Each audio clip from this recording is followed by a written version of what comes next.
मछली पकड़ने का खास सामान लेके चलती है तो समंदर के किसी किनारे में कुछ तो पता चलेगा ही उसके बारे में। पर सर हमें सिर्फ उसकी ऊंचाई, उसके काले सीधे बाल और उस टोपी के बारे में पता है। सिर्फ इतनी इन्फॉर्मेशन के बलबूते पर उस तक पहुंचना थोड़ा मुश्किल लगता है सर। कोशिश तो करनी पड़ेगी श्रेया, अपने आप तो चल के आएगी नहीं हमारे पास है। हाँ वंश, इन्हें बता दिया ना हमें किस लड़की की तलाश है? जी सर। हाँ तो क्या जानते हैं उस लड़की के बारे में आप? साहब आप लोग ऐसी औरत के बारे में जानना चाहते हैं ना जो मछली पकड़ने के लिए बोट का इस्तेमाल करती है? बिल्कुल। ऐसी तो बहुत औरतें आती है हमारे यहाँ पर। देखिए जिस लड़की की हमें तलाश है वो लंबी लड़की है, 5 फुट 7 इंच की होगी, लंबे बाल हैं, सीधे बाल हैं। और उसकी उम्र तकरीबन 25 से 30 साल के बीच में। लंबे बाल, 25 से 30 साल की उम्र, ऐसी 2-3 लड़की आती है हमारे यहाँ पर। हमें उनके नाम और पते चाहिए। आप जब वोट देते हैं तो नाम पते तो लिखते होंगे ना? जी साहब।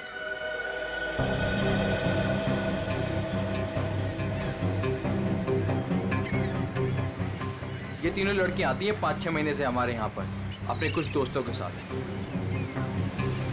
केशा, एनी, शिखा। केशा, एनी और शिखा। मिलना पड़ेगा इन तीनों लड़कियों से। देखते हैं इनमें से कौन है वो लाल टोपी वाली लड़की।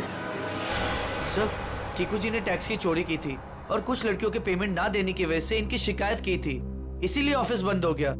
और इनका कोई क्रिमिनल रिकॉर्ड भी नहीं है सर। उसका खून हुआ है वो 2008 में कीकू जी की एजेंसी से ही लॉन्च हुई थी, इसलिए ये अभी शक के घेरे में है। विराज तुम ये बताओ कि तुमने तो कीकू जी के साथ और उन मॉडल्स के साथ काम किया था, तो तुम्हें कभी लगा कि वो मॉडल्स किसी मुसीबत में है या फिर कीकू जी के काम में कोई गड़बड़ है? मैं शानी और समायरा के साथ पहली बार काम कर रहा था, और जहाँ तक कीकू जी की बात है तो पैसों के लेन देन में धांधली के अलावा इनमें दूसरी कोई कमी नहीं है। सर, इन तीनों मॉडल्स के कद, रंग और बाल खूनी से कुछ हद तक मिलते जुलते हैं। एक काम करो, इन सबसे पूछताछ करो कि मॉडलिंग के अलावा ये लोग क्या काम करते हैं, क्योंकि इंफॉर्मेशन ये है कि आजकल इनमें से कहीं मॉडलिंग नहीं करती।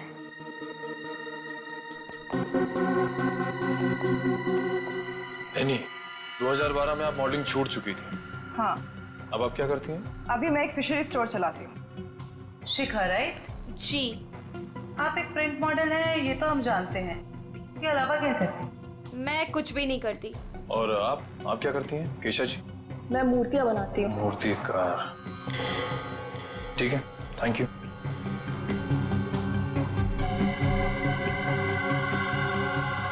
तो बिल्कुल खूनी की प्रोफाइल जैसा है।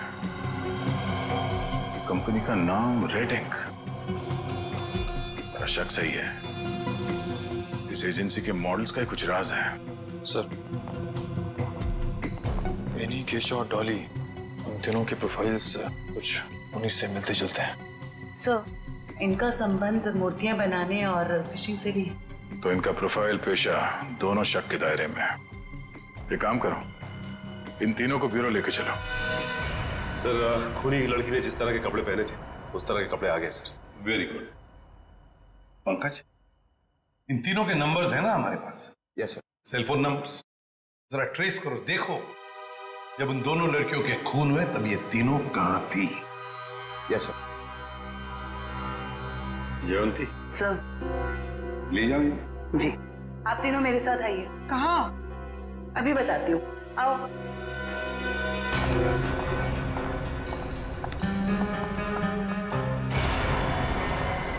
अरे साहब, ये तो वही कपड़े और टोपी है जो मैंने उस रात उस औरत को पहने हुए देखा था। तो फिर आप जरा ध्यान से देखो इसे। क्या ये वही लड़की है, वही औरत है जो उस रात खून कर रही थी? सर, मैंने उस औरत का चेहरा सामने से नहीं देखा था, उसे जाते हुए मैंने पीछे से देखा था। जाते हुए देखा? जी सर। ठीक है। केशा, जरा वहां तक चल के दिखाओ। सर, ये कैसी जांच है आपकी? जितना कहा है उतना ही करो।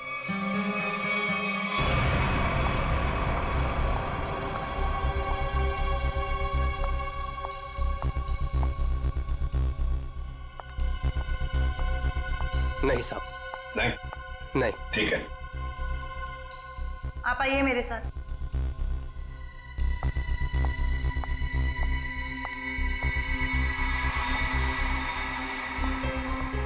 रुको। वहां तक वॉक करके आओ।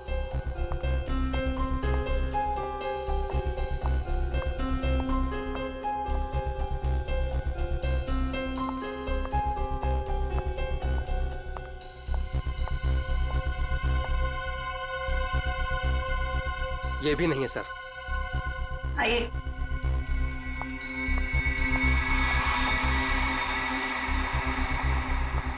सर इन्हें तो कपड़े काफी अच्छी तरह से फिट हो रहे हैं। हाँ दिख रहा है। अब ऐनी जी जरा चल के भी दिखाइए।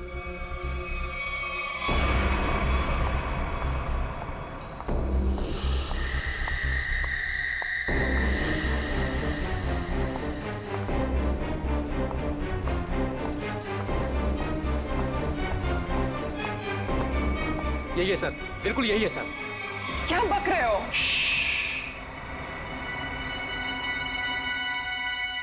सर सर जिस वक्त समायरा का खून हुआ था आनी का फोन उसी एरिया में था। सुना है नहीं? उसी इलाके में था तुम्हारा फोन जिस वक्त ईशानी और समायरा का खून हुआ था। तुम जा सकते हो। और मैं? आपको तो रुकना ही पड़ेगा। सर मैं क्यों नहीं जा सकती? वो इसलिए कि खूनी की चाल और तुम्हारी चाल बिल्कुल वही है। और तो और सबसे बड़ी बात कि तुम्हारा फोन उसी इलाके में मिला जहां पर इन दोनों लड़कियों का खून हुआ। सर इन सब का क्या मतलब है? I mean, दो लोग एक जैसे दिख सकते हैं ना? और फिर वॉचमैन ने ऐसा तो नहीं कहा कि मेरा चेहरा खूनी के चेहरे से मिलता है। लेकिन जिस वक्त खून हुआ उस वक्त तुम्हारे मोबाइल की लोकेशन भी वहीं की बता रही है, और ये सब कुछ इत्तेफाक तो नहीं हो सकता। सर उस वक्त सैकड़ों लोग उस एरिया में थे, तो क्या सब खूनी है? बस बस बहुत बोल दिया। बताओ क्यों किया खून ईशानी और समायरा का? सर आप मुझ पे दो दो खून का आरोप लगा रहे हो। मैंने कुछ नहीं किया ऐसा। अभी तो सिर्फ आरोप लगाया है, सजा मिलनी तो अभी बाकी है। सजा? जी सजा, खून की सजा फांसी। सर मैंने कुछ नहीं किया ऐसा। मैं बताती हूँ सर। बताओ। पर मेरी एक शर्त है। ये लो, इनकी एक शर्त भी है। चलो बताओ क्या शर्त है? सर मुझे 50 लाख रुपए चाहिए। 50 लाख रुपये? हाँ। चलो दे दिए। अरे लेकिन तुम पैसों का क्या करोगी? तुम्हें तो सजा होने वाली है। आप वो सब छोड़िए, मैं आपको बता रही हूँ ना, मैंने कुछ नहीं किया। सर मैं तो सिर्फ उसे जानती हूँ जो खूनी को जानता है। और वो है शिखा। शिखा? तुम इतने यकीन के साथ कैसे कह सकती हो? आप लोग पता कर सकते हैं ना? हाँ वो तो हम पता करेंगे। सर मेरे पैसे? पैसे? कौन से पैसे? सर अभी आपने बताया आप देंगे। कब? नहीं सर, मैंने तो कुछ नहीं सुना। कब कहा? सर ये सरासर धोखा है। नहीं नहीं नहीं नहीं ऐनी जी, हम कभी धोखा नहीं करते। हाँ धोखा जरूर करते हैं जब कोई कानून के साथ खिलवाड़ करता है, तब कभी कभी सीआईडी वाले धोखा देते हैं। ले जाओ इसे। सीआईडी फिर से? अब क्या कर दिया मैंने? आपने क्या किया है क्या नहीं ये तो हम पता लगा लेंगे, लेकिन आप एक नंबर के झूठे हैं ये पता चल चुका है। क्या मतलब है आपका? आपने कहा आप समायरा को नहीं जानते।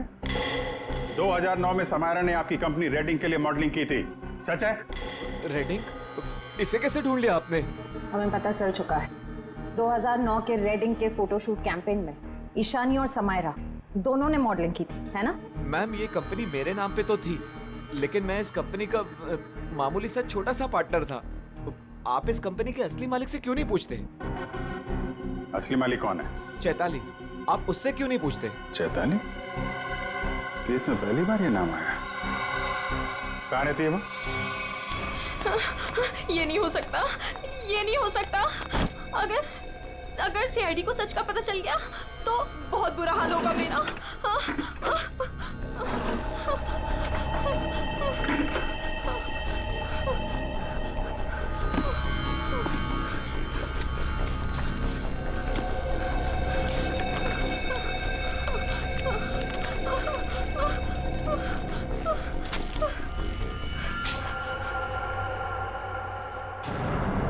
कौन है? ये लाइट क्यों बंद कर दी?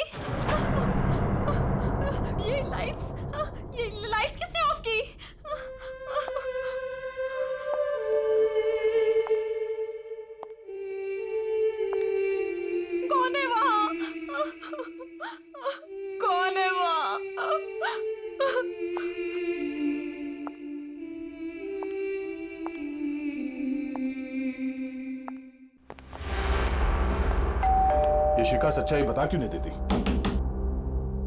सर पहले कुछ सच बता देती तो किसी की जान ही बच सकती थी।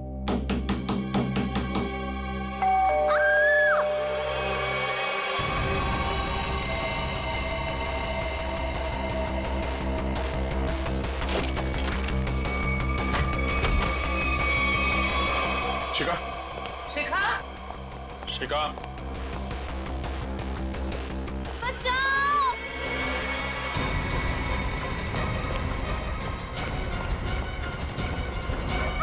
शिका, शिखा,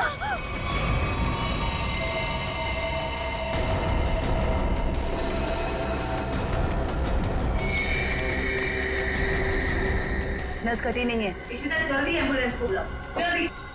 भाग गई। कोई बात नहीं, बच के जाएगी कहाँ? सर को जलाने की कोशिश भी की गई है। Oh no. शिखा,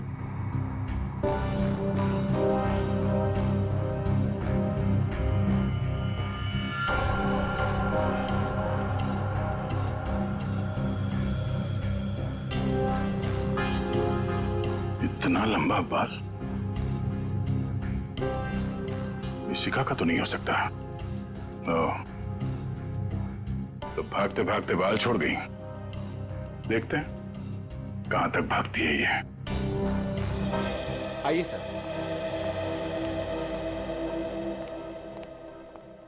सर मैं यहाँ तब से नहीं आया जब से मेरी और चैताली की हिस्सेदारी वाली कंपनी बंद हुई है। पता नहीं है वो कहाँ है। घर की अच्छी तरह से तलाशी लो, देखो क्या मिलता है।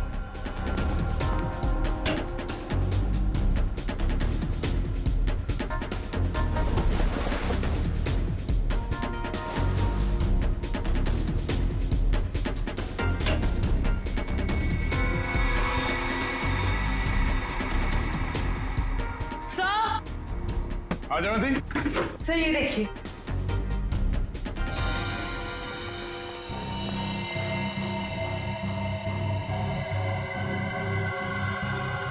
ये तो उस खूनी का पहना हुआ है। सर इस बंद पड़े घर में यहाँ कैसे आ गया? चल निकालो उसे बाहर।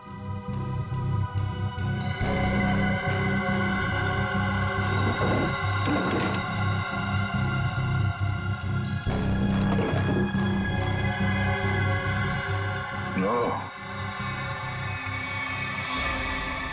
ये चक्कर है। सारंगे, शिखा के घर की खिड़की से हमें एक बाल मिला है। जरा मैच करके देख पलक के बाल से। ये रहा वो बाल सर, उस खूनी लड़की का बाल। बॉस, ये बाल हमारे किसी काम का नहीं है, बेकार सबूत है। क्या मतलब? मतलब ये बॉस के खूनी के पलक का डीएनए रिपोर्ट आ चुका है। तो खूनी कोई लड़की नहीं है, खूनी एक आदमी है। एक आदमी है जिसकी उम्र 40 से 45 साल। ये टोपी, लंबे बाल, सैंडल, ये सब धोखा है। तो मतलब खूनी कोई लड़की नहीं, बल्कि लड़की की भेष में आदमी है। ऐसा क्यों किया उसने? लड़की के भेष में क्यों? खून करने के और भी आसान तरीके थे उसके पास। लगता है ये खूनी कोई सरफिरा है। खूनी कोई सरफिरा नहीं, शैतान दिमाग का आदमी है ये, शैतान दिमाग का। सोच समझ के सब कुछ कर रहा है ये। एक काम करते हैं, जितने भी लोगों पर शक है ना, सबको यहां बुला लो, सबका डीएनए टेस्ट करते हैं। आप बताते क्यों नहीं कि हम सब लोगों को यहाँ पर क्यों लेकर आए? ऐसी जगह लाए कि हमारा कोई टेस्ट होने वाला है और आप लोगों को हम सब पे शक है कि हमने खून किया है। लगता है हम सब बिना जुर्म के सजा भुगतने वाले हैं। बस बहुत हो गया। खूनी को ढूंढने का हमारे पास यही एक रास्ता है। और वैसे खूनी का बहुत ही खास सुराग मिला है हमें। डॉक्टर साहब बिल्कुल ठीक है। दरअसल क्या है, खूनी चाहे कितना भी होशियार हो, कितना भी चालबाज हो, कोई ना कोई क्लू हम लोगों के लिए छोड़ जाता है। और इस बार भी खूनी एक क्लू छोड़ गया है, और वो क्लू है पलक का एक बाल। देखिए, मैं ऑडिशंस लेता हूँ, लड़कियां सजती हैं, संवरती हैं, अपनी पलकों को भी सजाती हैं, तो इन सब से हमारा क्या लेना देना? तुम्हें बड़ा यकीन है कि खूनी एक लड़की ही है? सबको मालूम है कि लंबे बालों वाली लड़की सबको मारती फिर रही है, और आप। लेकिन हमें जांच तो पूरी करनी पड़ेगी ना। सर हमें करना क्या पड़ेगा सर? ज्यादा कुछ नहीं, आप में से हर किसी को अपने पलक का एक बाल देना होगा और जिसका डीएनए हम उस खूनी के डीएनए से मैच करके देखेंगे। और वैसे भी जब आप लोगों ने कुछ किया ही नहीं है तो डरने की तो कोई बात ही नहीं है। जयवंती देखिए आ जाओ। चलो जाओ।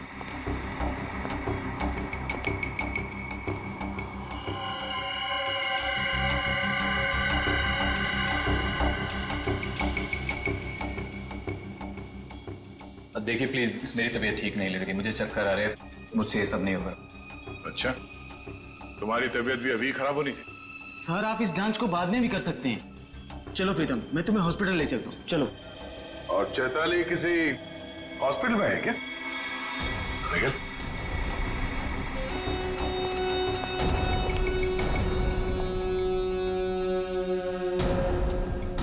सही कह रहा हूं ना मैं?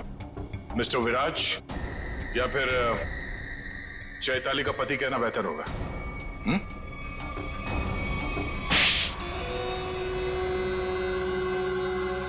चैताली कहाँ है बताओ? चैताली अब इस दुनिया में नहीं है और जिनकी वजह से वो इस दुनिया में नहीं है, मैंने उन सबको, समायरा और ईशानी, उन दोनों को भी चैताली के पास पहुंचा दिया। और जिस लड़की शिखा को आपने बचाया है, मैं उसे भी नहीं छोड़ूंगा। तुम सीआईडी के सामने किसी को जान से मारने की धमकी दे रहे हो मिस्टर विराज, बड़ी हिम्मत है तुम्हारे। घर में हमें पता चल गया था कि सारे खून के पीछे तुम्हारा ही हाथ है और अब डीएनए टेस्ट से प्रूव भी हो जाएगा, लेकिन हम तुम्हारे मुंह से सुनना चाहते हैं। मैं तो अपनी बीवी को इंसाफ दिलाना चाहता था, बस शिखा, समायरा और ईशानी, ये तीनों मेरी बीवी की खुदकुशी की जिम्मेदार थी। पर ये बात मुझे 5 साल बाद पता चली। इतने सालों बाद तुम्हें कैसे पता चला कि ये तीनों तुम्हारी बीवी के मौत के जिम्मेदार है? ये 2009 की बात है। चैताली ने द रेड इंक कंपनी में पैसा लगाया था और ये तीनों लड़कियां उसके बराबर की पार्टनर थी। माणिक तो बस नाम का पार्टनर था इनके बीच। मैं उस वक्त यूके में था और इन तीनों लड़कियों को जानता भी नहीं था। लेकिन जब इनकी कंपनी नुकसान में चली गई तो इन तीनों ने मेरी बीवी को कर्जे और बकायेदारों से लड़ने के लिए अकेला छोड़ दिया और उसे मरने पर मजबूर किया। और जब तक मैं उसके पास पहुंचता, उसने फांसी लगाकर खुदकुशी कर ली। मैंने एक औरत का वेश बनाया और अपना बदला लेना शुरू किया ताकि आप लोग ये सोचते रह जाएं कि खूनी एक औरत थी। शिखा के घर जो जलाया था वो एक सबूत था, उसको मुझ पे शक हो गया था। माना कि उन तीनों की वजह से तुम्हारी बीवी अब इस दुनिया में नहीं रही। तुम कानून की मदद ले सकते थे, लेकिन तुमने ऐसा नहीं किया। अपनी बीवी की मौत का बदला लेने के लिए तुम खून करने लगे। अब तुम्हें फांसी से कोई नहीं बचा सकता।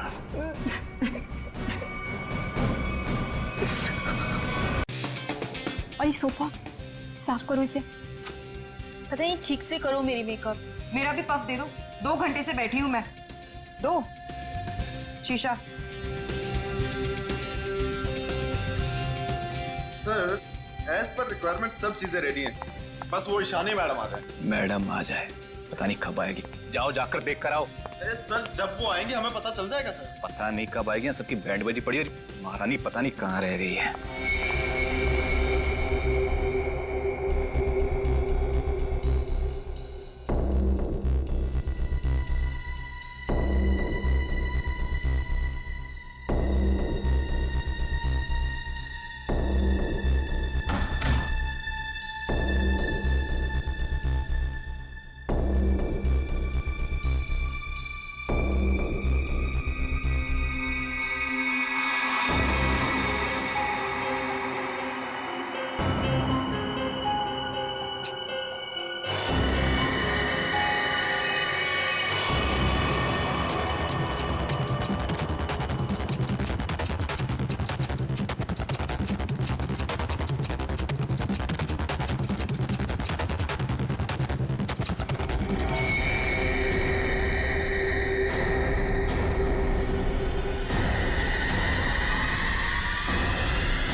Hello Ishani ma'am. Makeup room ready है मेरा? हाँ मैम, जैसा आपको चाहिए बिल्कुल वैसा ही है, और आपका फेवरेट रूम फ्रेशनर भी है। और एक काम करो, डायरेक्टर को जाके बोल दो कि 2 से 3 घंटे तो लगते ही हैं, राइट? और मेरे मूड के ऊपर है कि मैं खुद ही रेडी होके सेट पे आ जाऊंगी, ठीक है? ठीक है मैम। चलो।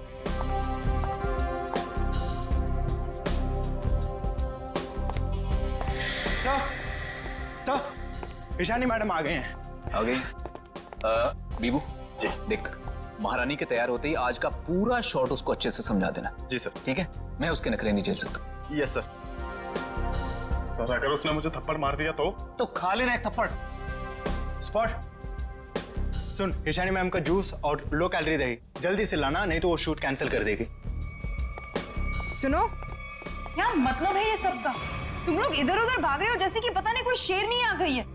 जाओ जल्दी से जाकर ईशानी को रेडी करवाओ। अब भी मैं डायरेक्शन टीम को बोल के आती हूँ।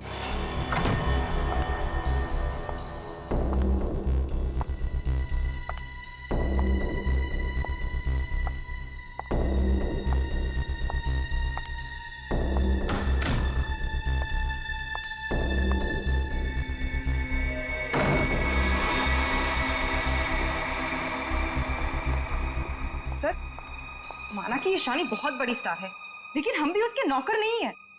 वही तो, सुबह के 9 बजे से हम रेडी होकर वेट कर रहे हैं और वो अभी तक नहीं आई।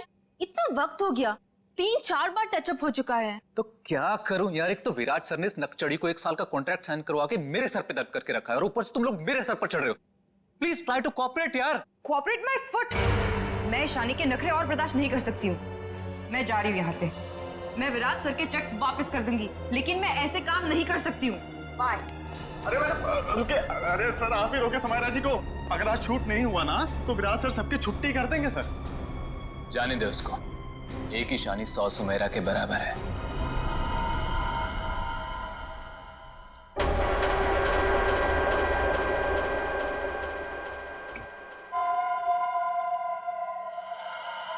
बीबू बहुत देर होगी, देखना कहां पर है, बुला उसको। सर वो सैंडल उतार के मारेगी मेरे मुंह पे। लिख के ले लो, वो वापस नहीं आने वाली है। ईशानी के नखरे ही एक दिन उसे ले डूबेंगे। अरे तू जा उसको बुला के ले, जा जा। अरे जाना। जा रहा हूं सर।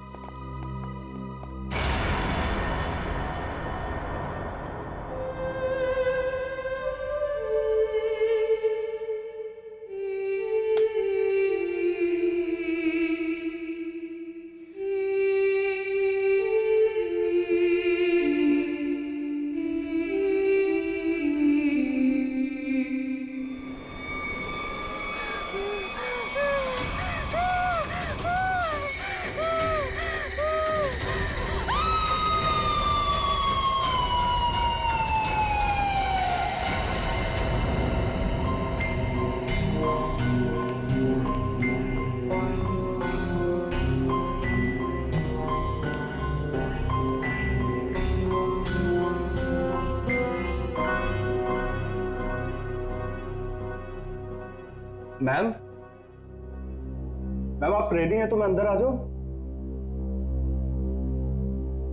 मैडम भाग जा यहाँ से, वरना तेरा पैर तोड़ दूंगी।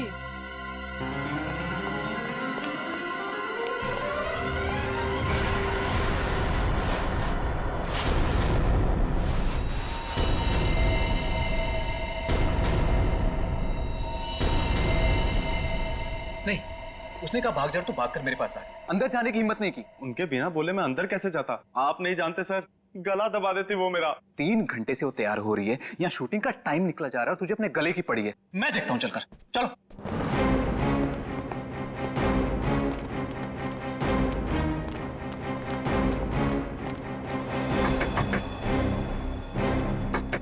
ईशानी। सर प्लीज, मैम गुस्से में लगती है, शूट छोड़कर चली जाएंगी। तो तुम्हें करो, चुप रहो। ईशानी दरवाजा खोलिए, अभी सब नहीं चलेगा, प्लीज दरवाजा खोलिए।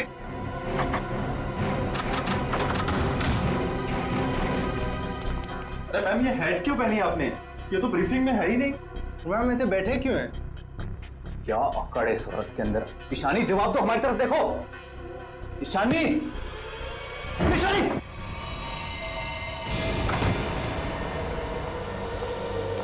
कभी काम नहीं करूंगी मैं उस नकचड़ी शानी के साथ। मैं भी किसी से कम नहीं हूँ। अरे इतना टेंशन क्यों ले रही हो तुम देखना, मैं तुम्हें इससे बड़ा काम दिलाऊंगा। मैं अभी मम्मी को फोन करके बता देती हूँ कि आज मैं लेट आऊंगी। ठीक है, तुम मम्मी को फोन कर लो, हम तुम्हारा अंदर इंतजार करते हैं। ठीक है, मैं अभी आती हूँ। ठीक है।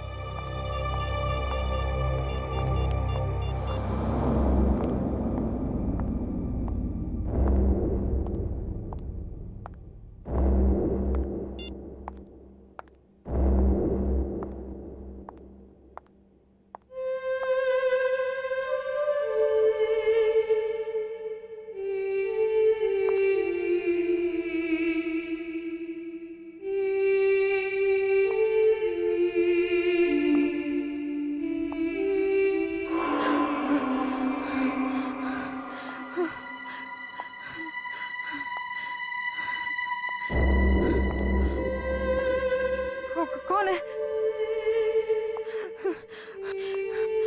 सामने आओ। ये है? ये यहाँ कैसे?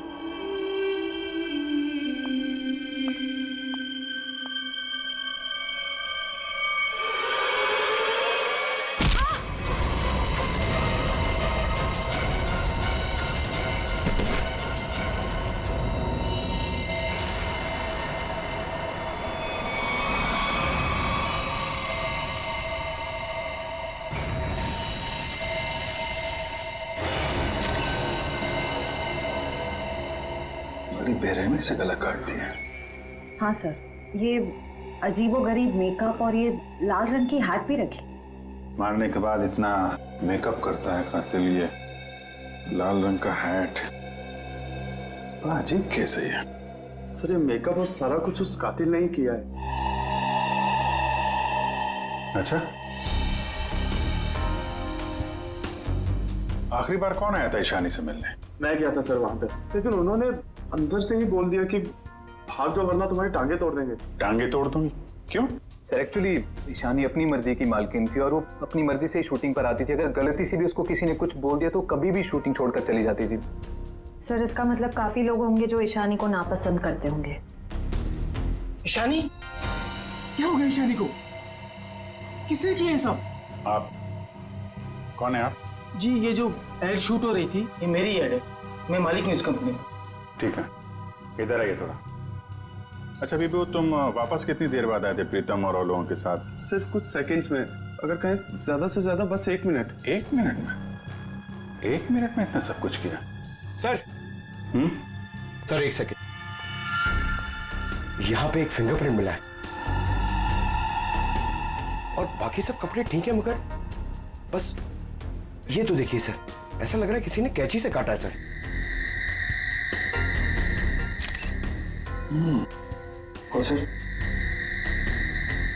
और सर यहाँ पे खून मिला है सर।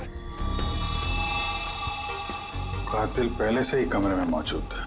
सर हो सकता है बिहू ने जो आवाज सुनी वो ईशानी की हो ही ना। हो सकता है। क्या ईशानी से मिलने कोई आया था क्या?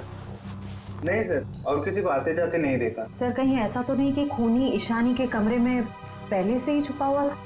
एक्चुअली यही हुआ है, आदमी पहले से छुपा हुआ था, फिर वो खून करता है बेरहमी से, फिर इतना सारा मेकअप लगाता है, चेयर पे बैठाता है और लाल रंग की हैट पहनाता है। सब करने में टाइम तो गया ही होगा। सर ये देखिए, ईशानी का टॉप भी कटा हुआ है। इसे भी काटा गया है? उधर भी कपड़े कटे हैं, इसका टॉप कटा है। लगता है ये जानबूझ के किया गया है।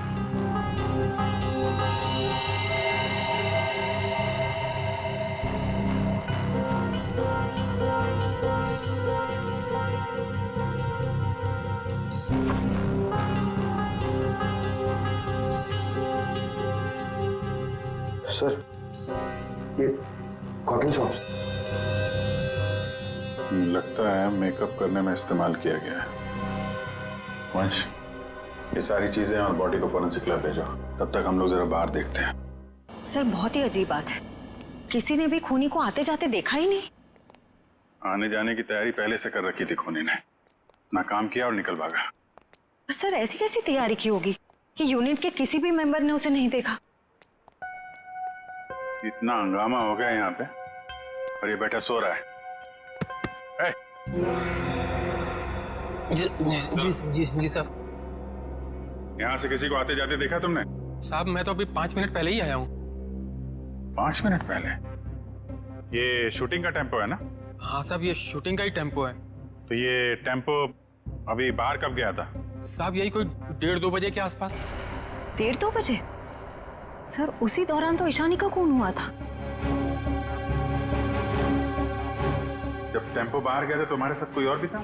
नहीं। अच्छा, पीछे कोई बैठ कर गया था? तुमने किसी को आसपास देखा? मैडम पीछे तो सामान रहता है, अब पीछे कोई बैठा हो तो मैंने नहीं देखा। इससे अच्छा तरीका और क्या हो सकता है खूनी के यहाँ से निकलने का?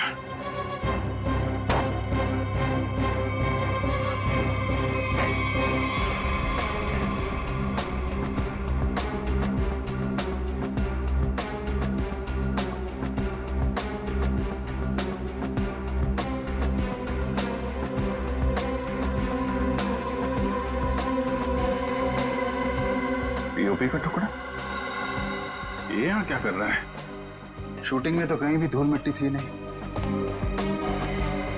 ये मिट्टी का टुकड़ा कहाँ से आया? साहब इसमें तो प्रॉपर्टी का सामान रहता है। प्रॉपर्टी के सामान और उसमें पीओपी का टुकड़ा, मतलब कोई और था यहाँ पे।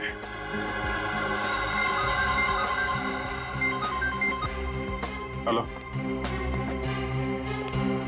क्या? कहाँ पे?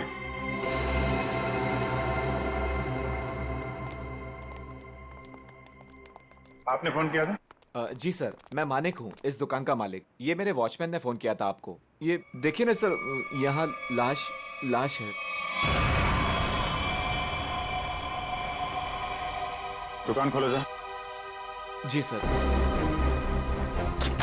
तुम यहीं रुको। जी साहब।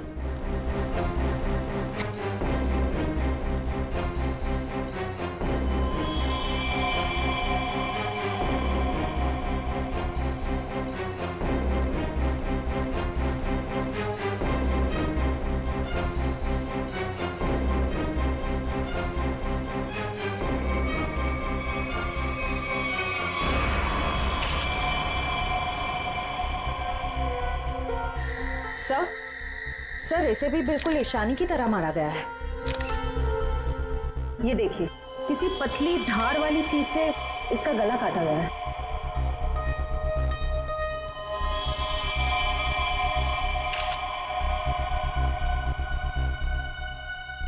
सर ये देखिए, इसका टॉप भी वैसे ही काटा गया है। इसका मेकअप निकालो, देखो कौन है ये। Yes sir. ये लाश दुकान में आई कैसे? सर मुझे नहीं मालूम।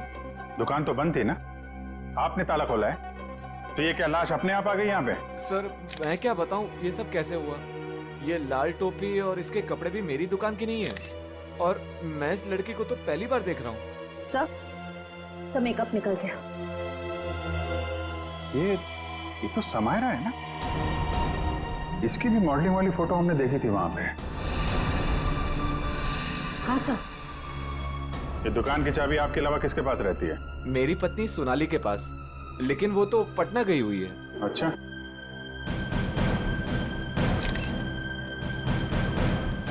तुम्हारी ड्यूटी में एक आदमी यहाँ पे खून करता है, उसकी लाश को यहाँ दुकान में रख दिया, क्या कर रहे थे तुम? कुछ देखा नहीं तुमने? देखा ना साहब, पर वो खूनी है ये कैसे पता चलता? हा? कैसा था वो? था नहीं साहब, थी। वो एक औरत थी, उसे मैंने जाते हुए पीछे से देखा था। उसने लाल रंग का कोट पहन रखा था, उसके बाल लंबे थे और उसने सर पे एक लाल टोपी पहन रखी थी। और हाँ साहब, उसने डस्टबिन में कुछ डाला था। मतलब सर, खूनी एक औरत है? कहाँ है वो डस्टबिन जिसमें उसने कुछ डाला था? वो वहां।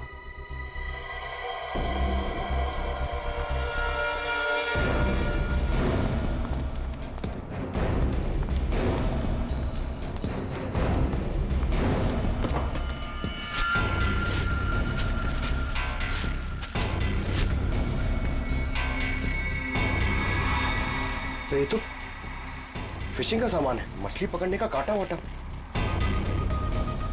सर ये टंगूस पे खून लगा है।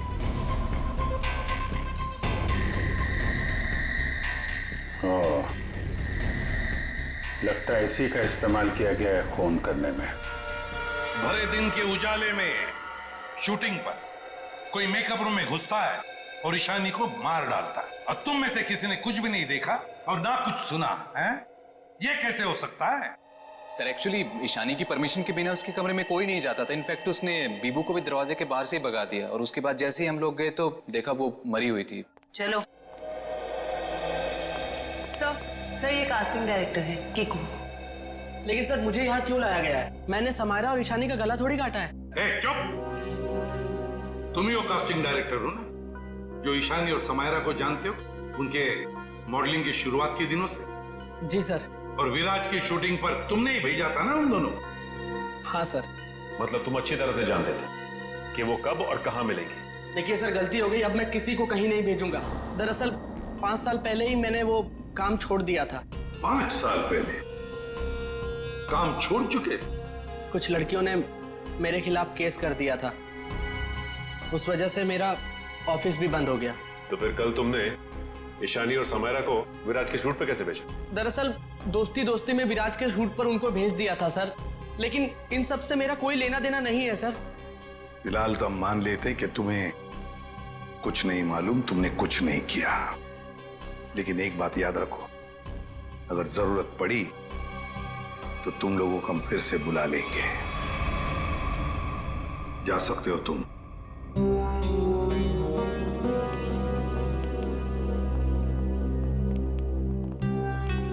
इन तीनों पे कड़ी नजर रखनी पड़ेगी।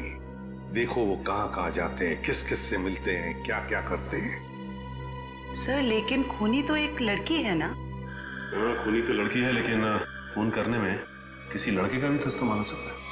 समायरा और ईशानी दोनों मॉडल्स थी, मॉडल। लाल टोपी, मारने के बाद सफेद रंग का अजीब मेकअप,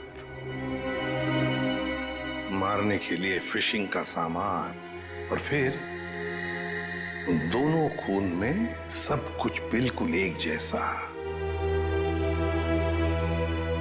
तो एक बात समझ में नहीं आई कि खूनी ने ये मछली पकड़ने का सामान क्यों इस्तेमाल किया खून करने के लिए?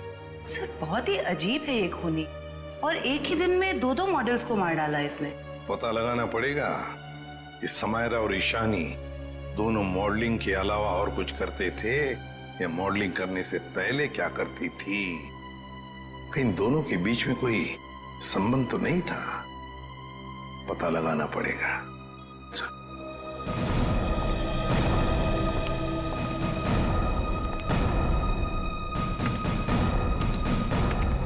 2009 में समायरा और ईशानी ब्यूटी रिबन नाम की मॉडलिंग एजेंसी में काम करते थे, जिसका मालिक ये कीकू था। Kiku, casting director Kiku. इस कीकू के बंद पड़े ऑफिस में जाना पड़ेगा, देखना होगा शायद इसके बाकी मॉडल्स की भी जान को खतरा हो, और ये भी हो सकता है कि हमें उस औरत के बारे में कोई सुराग मिल जाए।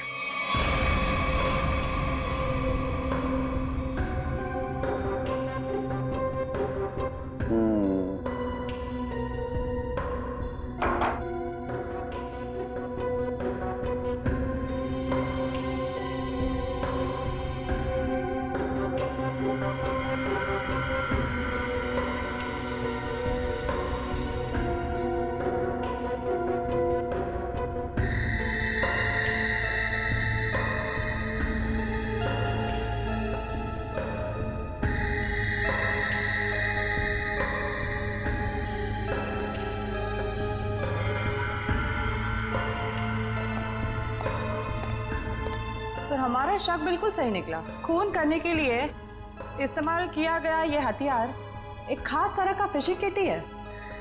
सर आप सुन रहे हैं मैं क्या कह रही हूँ? हाँ सुना तारिका, लेकिन मैं फिलहाल किसी और काम में हूँ। क्या?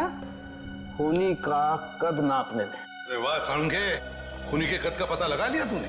हाँ बस 1 मिनट से नहीं, ये दोनों के गर्दन का ये घाव देखो बस। ये घाव का निशान ऊपर की तरफ बना हुआ है, ना तो सीधा है ना नीचे की तरफ।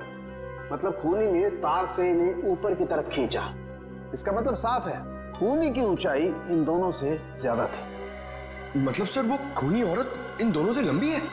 बिल्कुल पंकज, और लगभग 5 फीट 7 इंच थी, ये मेरी ट्रिग्नोमेट्रिक कैलकुलेशन मुझे बताती है, इंक्लूडिंग वो जो सैंडल उसने पहने हुए थे उनके। एक बार हाथ में आ जाए ना तो ऊंचाई भी नाप लेंगे। 5 फुट 7 इंच की लड़की जिसके लंबे और सीधे बाल हैं। और सर या तो उसे फिशिंग करने का, मछली पकड़ने का शौक था, या तो फिर किसी खास मकसद से उसने ये सामान, ये फिशिंग किट का इस्तेमाल किया होगा। सांख्य, लगता है इस मछली पकड़ने के तंगूर से, इस तार से इन दोनों के गले को काटा है। बिल्कुल बॉस। डॉक्टर साहब, जो प्लास्टर ऑफ पेरिस जैसी मिट्टी मिली थी हमें, उससे कुछ पता चला क्या? हाँ पता चला सचिन। बॉस, वो सामान मूर्ति बनाने के काम में आता है। मूर्ति बनाने का? बॉस, टेस्ट चल रहे हैं, बाकी का भी पता चल जाएगा। तो कब बताएगा सांख्य? बताऊंगा थोड़ी देर में, लेकिन एक खास बात और बताना चाहता हूँ। वो क्या है?